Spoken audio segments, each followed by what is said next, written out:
All right, here we are, meeting of Membership Minds, April 2022. Glad to see everyone. And we were just kind of talking before we started the recording about just coming into the office in person. I've been to already 3 or 4 in-person events, and we'll have another one coming up next month. And so it seems like we're getting back to some, in-person interactions, which is great.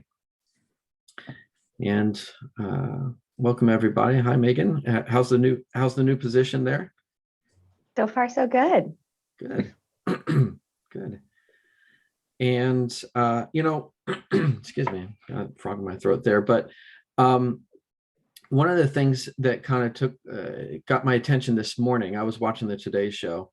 Don't know if anyone else watches that on a regular basis. Mostly my wife does. I kind of walk through the room.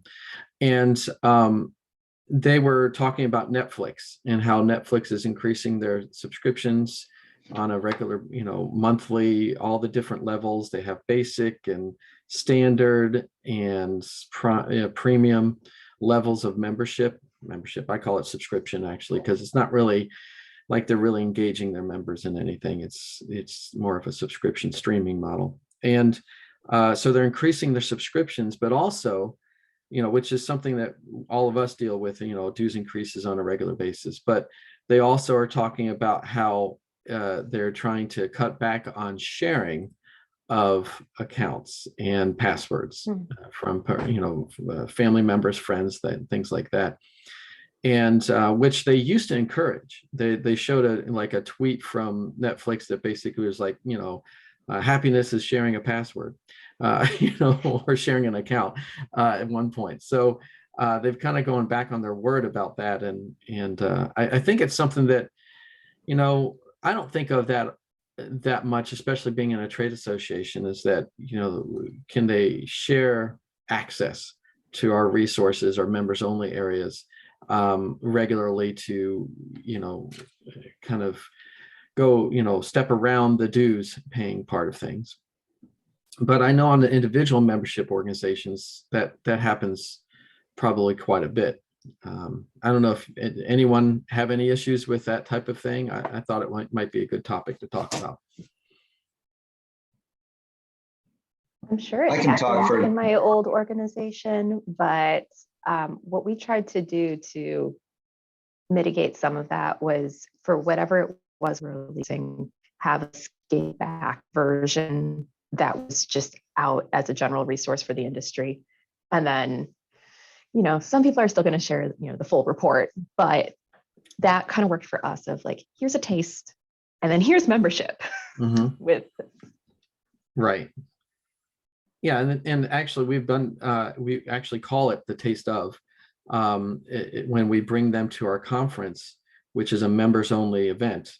If we bring in a prospect or someone that's that we've been wooing and trying to get into membership, we do what we call Taste of FMI, and they come to the event, and they still have to register and pay registration, but they're coming in as a non-member, and so we try to lure them into joining afterwards, and that has seemed to work pretty well for us. But yeah, like you're talking about access, or getting them access to like research that we have online just for members, or kind of going around the payment option there. So Scott, you were going to say something? I was going to say, Daryl and I both lived this and I was way before Daryl was at Science, but at AAAS, they had that problem, not with membership really, but with access to the journal online, where people were sharing information and you could get it through your academic institution. They started selling site licenses. So it was really competing against themselves. Yeah. Yeah. I know for a fact, I remember hearing about this years ago, that Montgomery County, Maryland schools, they have an Excel spreadsheet with hundreds of passwords, login information for staff. For associations and association, it could be associations, it could be journals, it could be newspapers. Interesting. Well, yeah, I think that's something that happens in our organization. A lot of times we're trying to monitor like New York Times or Washington Post, and so someone gets a subscription to those, and if someone else wants access to it, that we just kind of share that access information, especially since they've locked those down pretty well. You get to see maybe one or two articles, and then after that, they know who you are, and they know that you shouldn't be accessing those things. It's kind of like what you're talking with the taste of. They allow you to see an article or two, and then after that, it's like, sorry, you're going to have to buy in, subscribe. Yeah, I think we're kind of in the same vein, but we're a little different when it comes to our membership, I guess, proposition, because it's a lot around education and credits too. And so obviously credits can only be associated with one person. So yeah, could somebody share the login? They could, but they can't earn any credits. Or if they do, they're earning it for their friend, right? Right. Because they're the ones that are going to get it. But yeah, from like a membership kind of teaser acquisition, the ability to show bits or pieces or some of stuff is valuable. Yeah.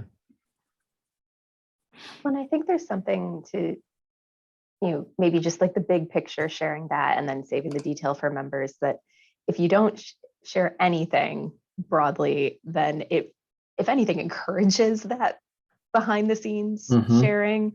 If there's something available, then it's enough to get a conversation started.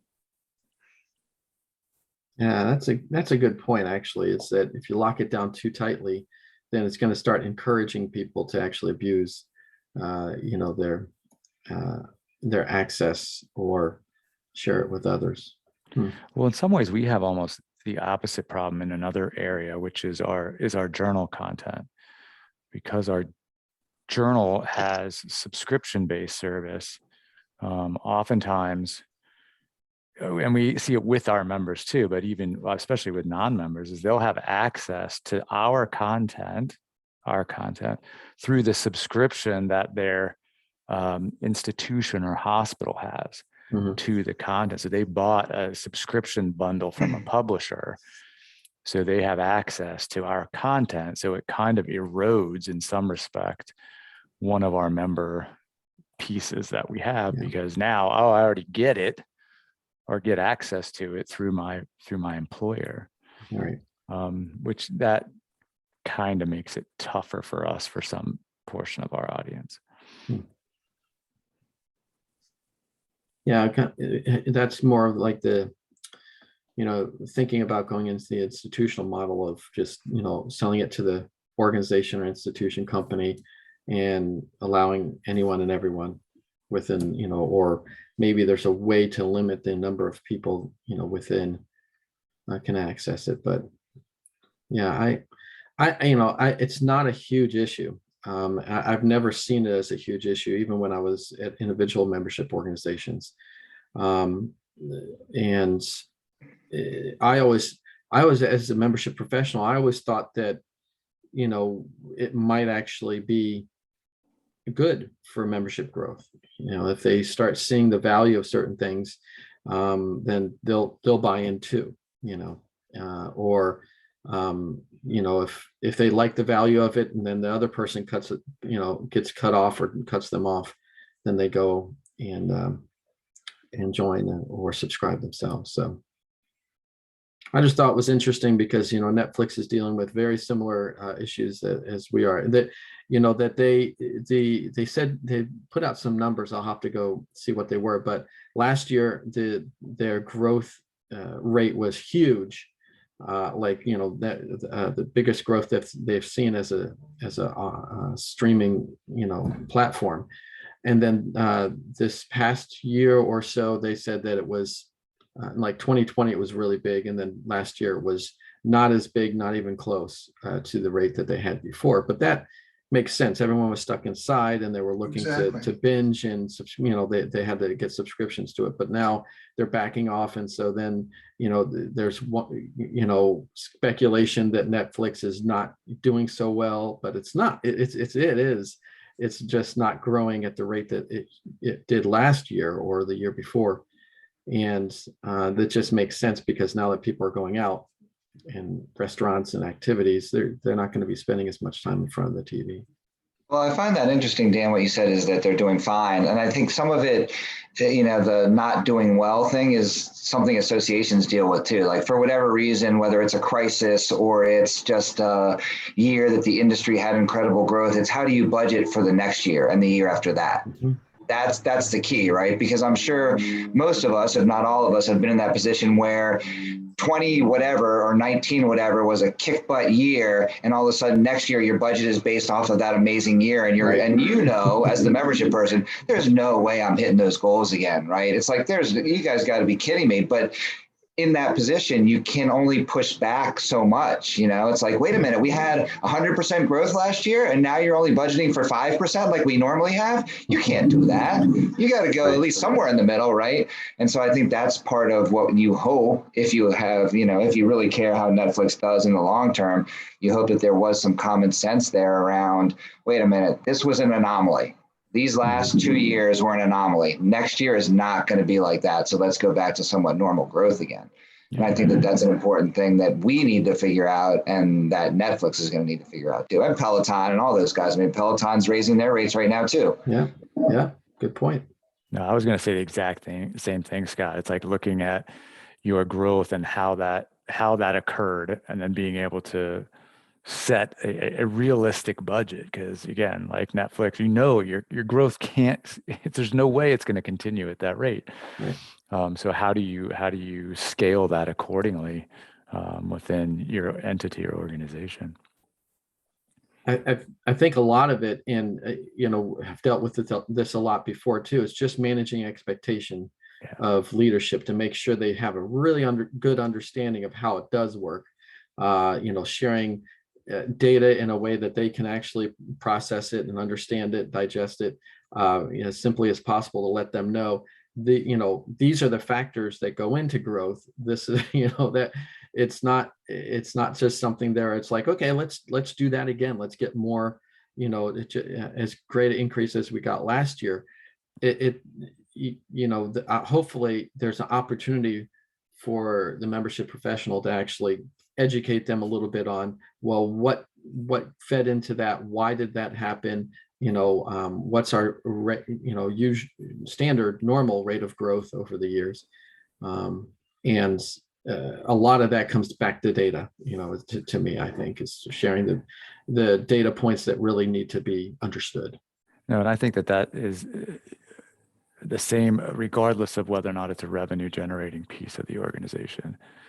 We kind of run into this too with our journal, where we saw this huge increase in submissions because people weren't in their labs, they were writing up all their research.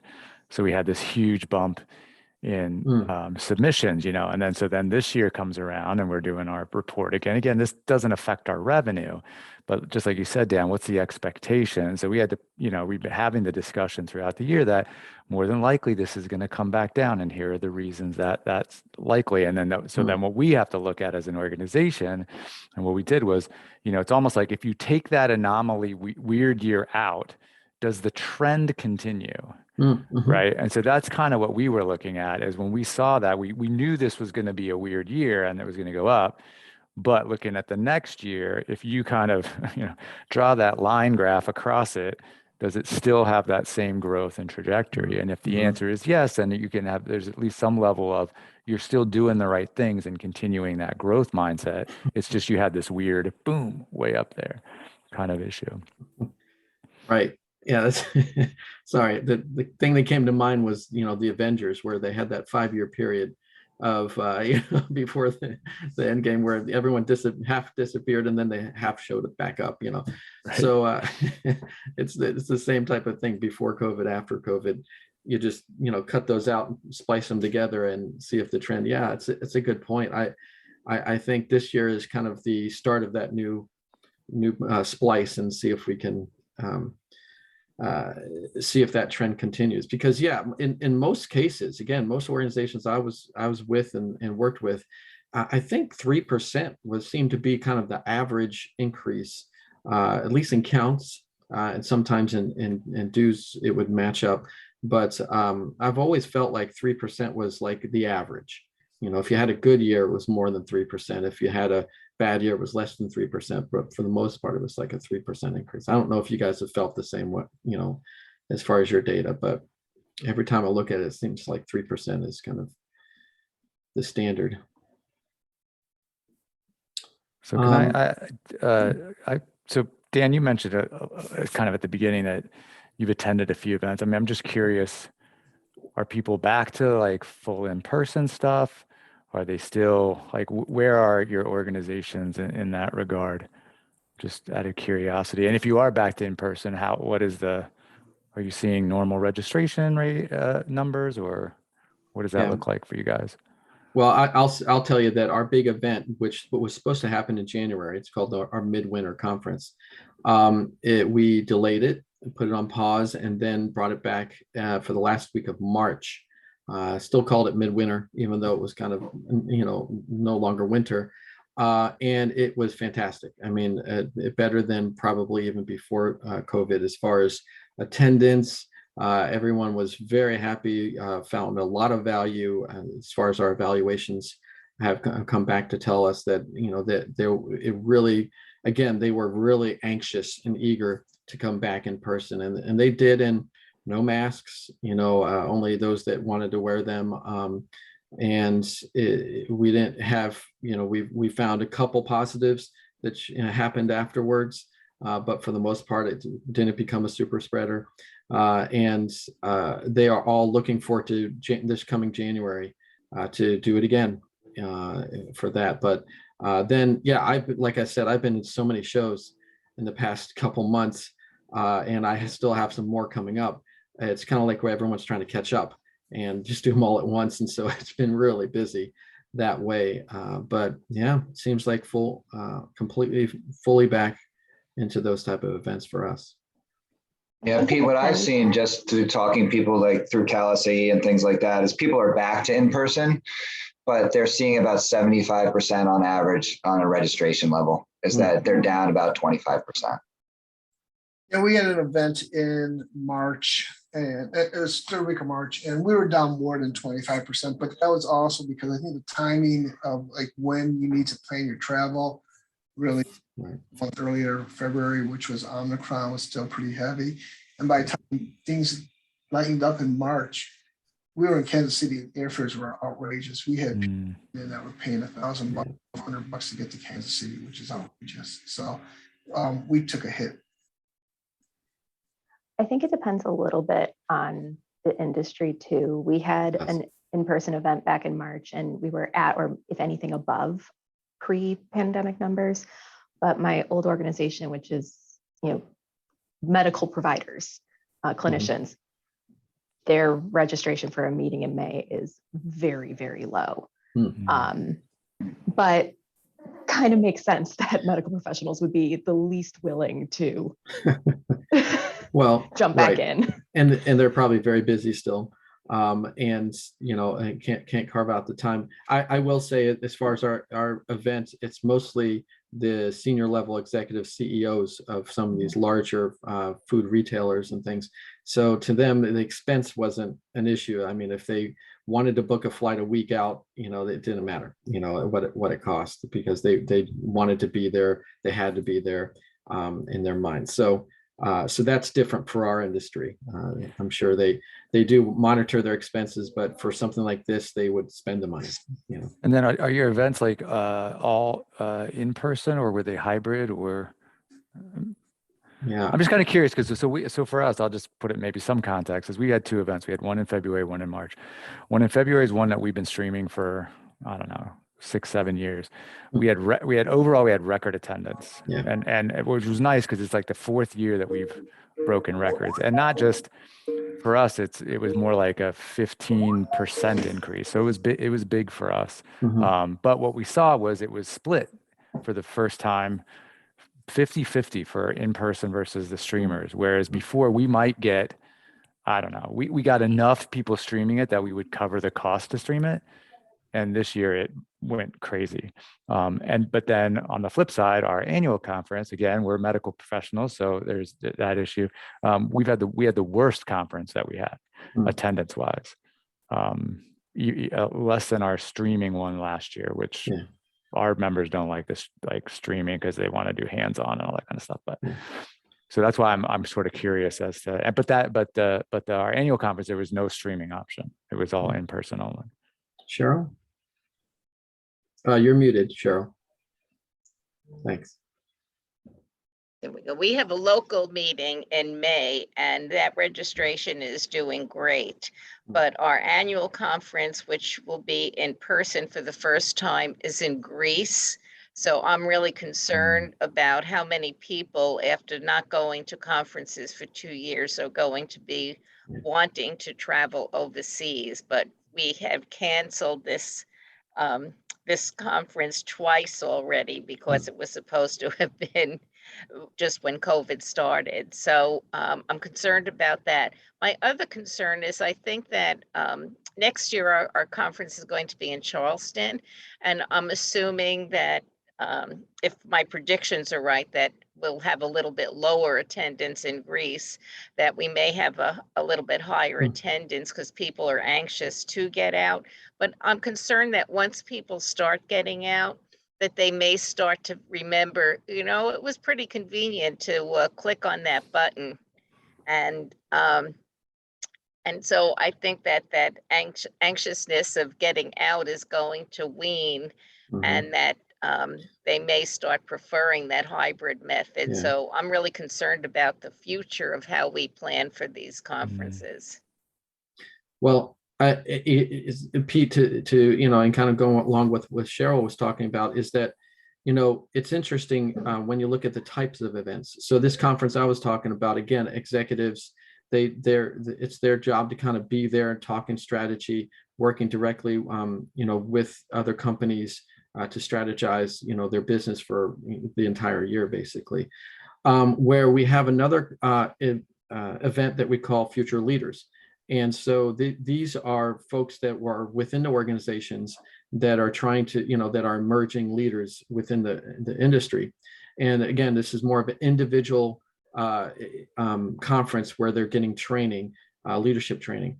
And we obviously went virtual 2 years ago, and the attendance and participation, skyrocketed over these last 2 years, because in the past, these organizations or companies wouldn't be able to kind of foot the bill for them to travel and stay in a hotel for 2 or 3 days and do those type of things. Now, since we've been able to move it to virtual, and it's been working really well, and everyone's seeing a lot of value out of it, it's not going back to in person. It's never going back to in person, because taking them out of the stores, the retail stores and operations for 2 to 3 days, it's just not feasible. So depending on what type of event it is, a lot of changes. Yeah. We've done something similar where our more, senior leaders, executives, those events that are more networking focused are back in person. The true straight education is virtual. And because aside from this lovely group, virtual networking sucks. So right, that's true. Well, thank you for that, Megan. But the other thing I would mention, Pete, is that at our big conference, that again, we have what we call strategic executive exchanges. So actually, these executives are actually having private meetings with retailers and the product suppliers to try to develop their plans for the year. And so that's all happening aside from some education sessions and some other committee meetings and things. For the committee meetings, we went hybrid. So those that couldn't attend the event, we did set up a virtual, through Teams, basically, connection to what was going on live within the in-person meeting. And really cool technology that they had on site for this, actually, too, that we had a camera that was kind of moving towards, who was speaking. And it was really pretty cool stuff that's going on. I'm waiting for more of the Jedi Master Conference where, everyone's holograms, but I'm looking forward to that one day. But for these, that seemed to work pretty well. But we also, it's hard because I think there's some attitude like, do we want to give them an excuse for not coming? That the things that they do want to attend, we offer virtual. And if we offer it up, then they might not plan to come where we do want them to come. I think there's more value if they come. It's not financially all that big a deal to us. It's more about, are they going to get the value out of it, or the connection and engagement if they just tap into a meeting here and there during this big event. So I think there's some reluctance there when we want to, we might go virtual if we have to on those type of in-person meetings versus offering it up right away at the very beginning, saying you can attend either way. Yeah, I agree. Yeah, I agree with that. A concern is that if we offer two types of registrations, especially to Greece, I'm sure, especially since most of our constituents are from the US, and we have our business meeting, our once-a-year business meeting at this convention.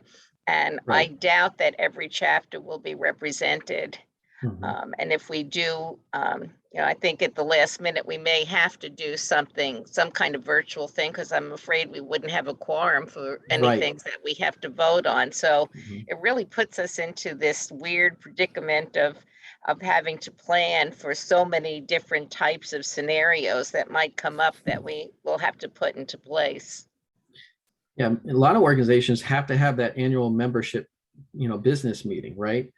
Just as part of their, legal responsibilities, I think, for the nonprofit status, I think. So, yeah, how do you do that and make sure that you have the quorum that you're looking for, and that it can be a viable meeting if not everyone's attending or showing up in person? So,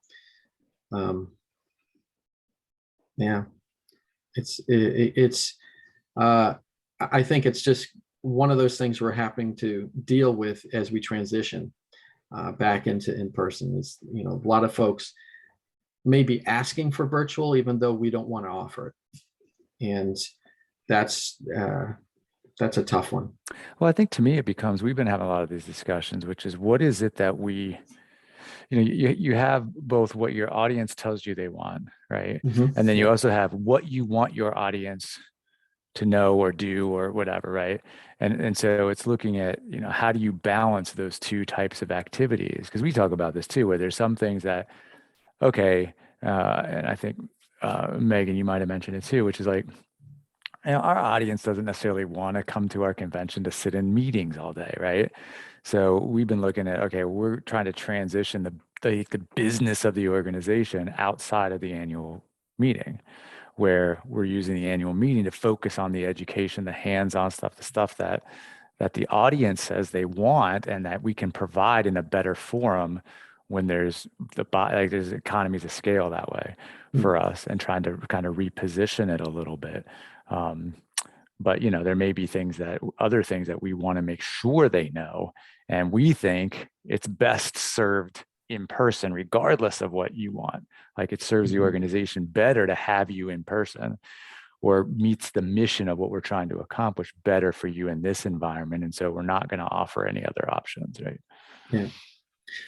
I think if I was in the leadership position at, CEO level of an organization, I think I would start trying to work closer with competing organizations, sister organizations, to try to kind of align these type of activities and events together. For instance, if we all can decide that we're going to Phoenix, and we're all going to be going that one week, maybe we have the beginning of the week and you guys have the end of the week, then then the folks that are kind of overlap or want to be part of both organizations' events or conferences might get a lot more value in going in person, because they can be gone for 4 or 5 days and get all of it, rather than be gone 2 or 3 times to different locations throughout the year.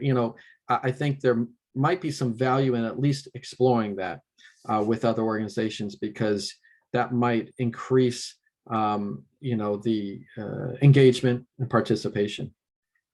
So I just throw that out there as just a thought, because with the new times as they are, we might want to think differently about how we, do these type of things. But so we're after 1 o'clock. I just want to say thanks for everyone. I'm gonna shift next month's schedule 1 week because I have a hard conflict on the 17th of May. So we're gonna go to the 24th. I'll send out a message just to make sure everyone knows that we moved it from the third Tuesday. Is it the third to second Tuesday? Second Tuesday to third Tuesday, I think. So just so It's the third to the fourth. Third to the fourth. Okay, thanks. Yeah. So so I guess that's the Tuesday before Memorial Day, but we'll I'll send out notices, and thanks for everyone participating. It's always good to see you guys, and take care and stay in touch. Thanks. Thanks. Thanks. Bye, everybody. Bye. Bye. Bye.